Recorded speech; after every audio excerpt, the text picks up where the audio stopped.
Imaginez qu'on ait vécu dans une salle pendant des générations, une salle très grande, avec des étagères, et sur ces étagères, il y avait des choses qui brûlaient très bien.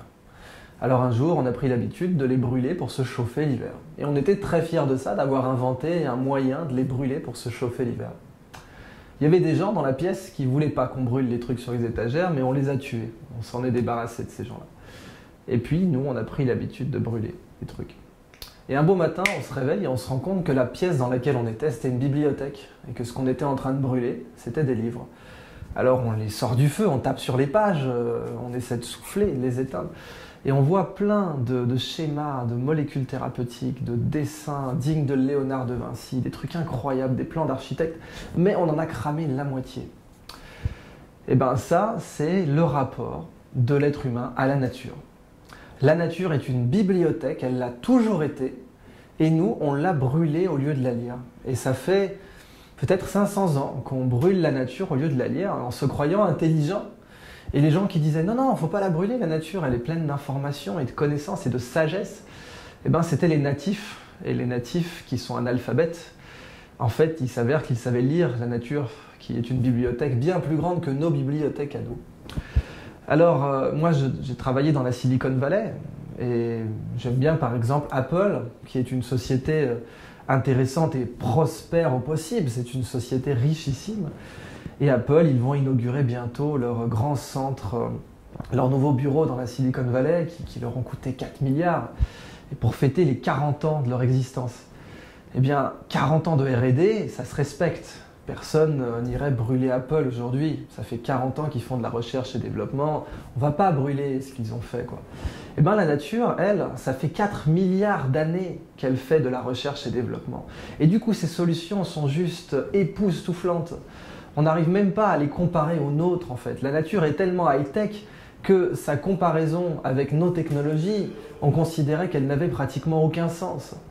La nature, par exemple, imprime le silicium bien mieux que nous. Si vous prenez une goutte d'eau de mer, il y a dedans des diatomées, c'est du phytoplancton, et elles impriment le silicium avec un niveau de détail exquis, 10 nanomètres de précision.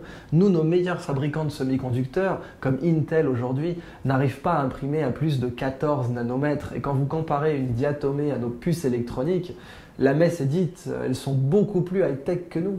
Et la raison en est qu'elles sont high-tech parce que ça fait 60 millions d'années pour les diatomées qu'elles font de la recherche et développement. Dans une goutte d'eau de mer, il y a des puces électroniques qui flottent.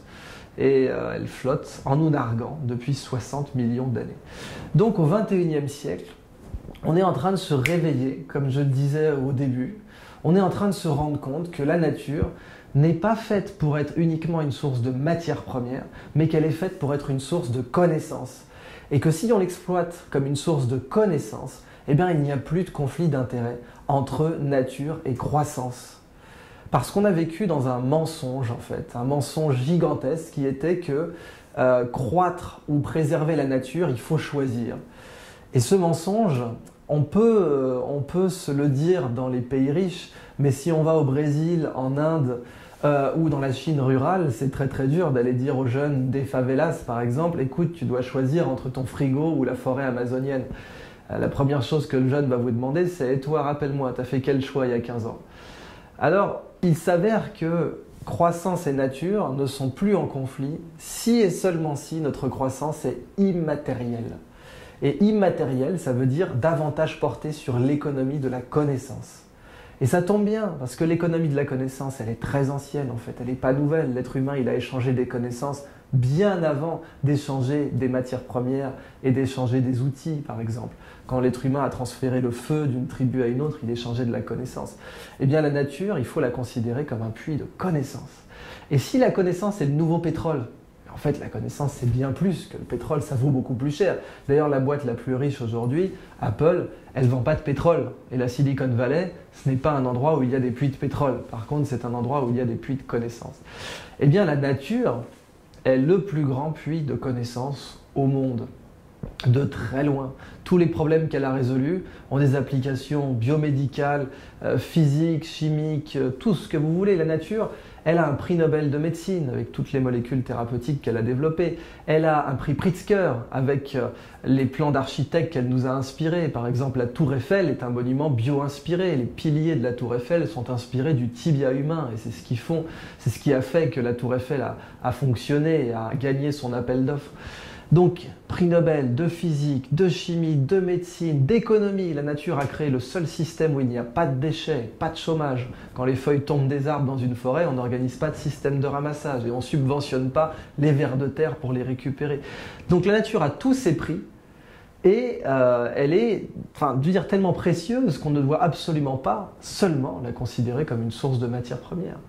Eh bien, si on fait ce changement de paradigme, si on voit la nature comme une source de connaissances, eh bien, il faudra commencer à voir les océans et à voir les forêts comme des puits de pétrole. Et ce pétrole, il est complètement renouvelable puisque c'est de la connaissance. Si on extrait de la connaissance de la nature, on ne la détruit plus en l'exploitant.